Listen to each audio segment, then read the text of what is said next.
बुजुर्गों में या सीनियर सिटीजन्स में या ओल्ड एज में हल्की सी गिरावट हिप फ्रैक्चर्स का कारण बन सकती है। इसको जीरियाट्रिक हिप फ्रैक्चर कहते हैं और यह एक बुजुर्गों में एक बहुत खतरनाक बीमारी होती है।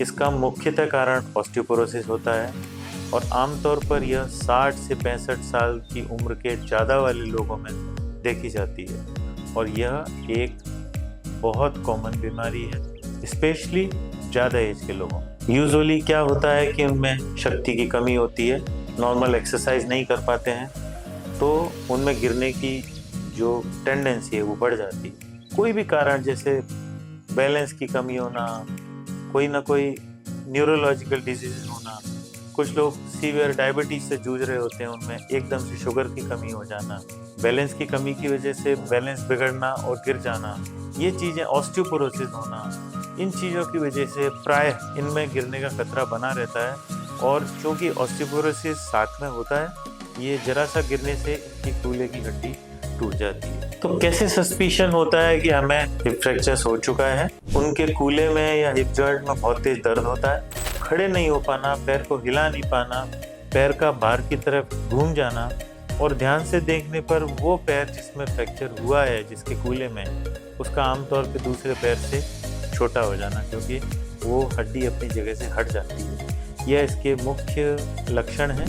तो हिप फ्रैक्चर के बाद लाइफ एकदम से बिस्तर पर आ जाती है, क्योंकि वो मूव नहीं कर सकते, अपना कोई काम नहीं कर सकते और टॉयलेट्स के लिए भी बिस्तर पर ही उनको करना पड़ता है। तो हिप फ्रैक्चर्स में बिस्तर पर आने से कई नुकसान होते हैं, जैसे बेड सोर्स हो जाना, लंग्स के और हार्ट के, फेफड़ों के और दिल के कॉम्प्लिकेशंस होना।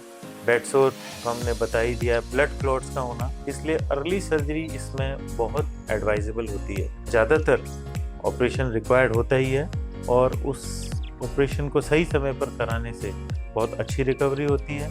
आप कॉम्प्लिकेशन से बच सकते हैं, लाइक ये बेड सोर्स जो मैंने बताया, अर्ली रिकवरी होती है।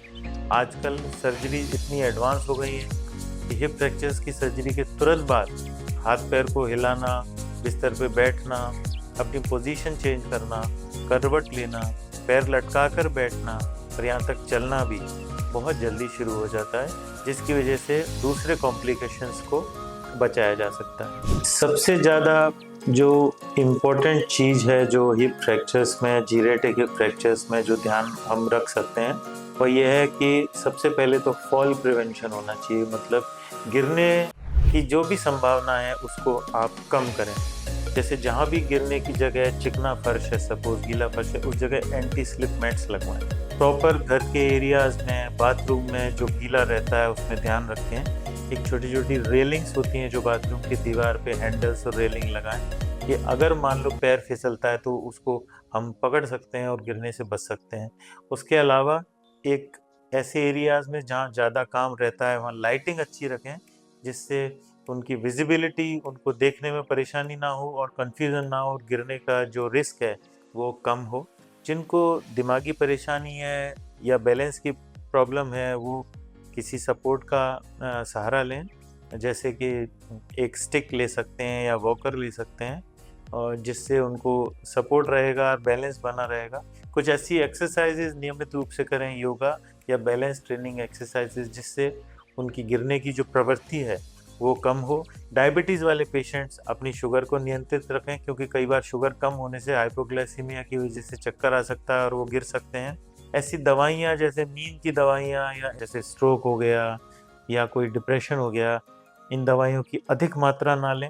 ध्यान रखें हमने ये दवाई समय पर ली है और उसके साथ जो भी प्रिकॉशन बताए हैं वो लीजिए। अगर ऑस्टियोपोरोसिस है उसकी जांच कराएं, ट्रीट करें, जिससे हड्डियों का घनत्व बना रहे, जिससे अगर छोटा मोटा अगर बैलेंस बिगड़ने की वजह से गिर भी जाते हैं तो आपको फ्रैक्चर की संभावना कम होगी, क्योंकि आपकी बोन स्ट्रेंथ जो है वो अच्छी रहेगी। तो ओल्ड एज में या सीनियर सिटीजन्स में या बुजुर्गों में हल्की गिरावट को भी प्लीज़ हल्के में न लें, क्योंकि यह एक हिप फ्रैक्चर हो सकता है। तो कृपया इसको अवॉइड करें और अगर जब ऐसा हो चुका है तो कृपया तुरंत जांच कराएं। जल्दी डायग्नोसिस से और ऑपरेशन से वो तुरंत अपने पुरानी जीवन शैली में लौट सकते हैं।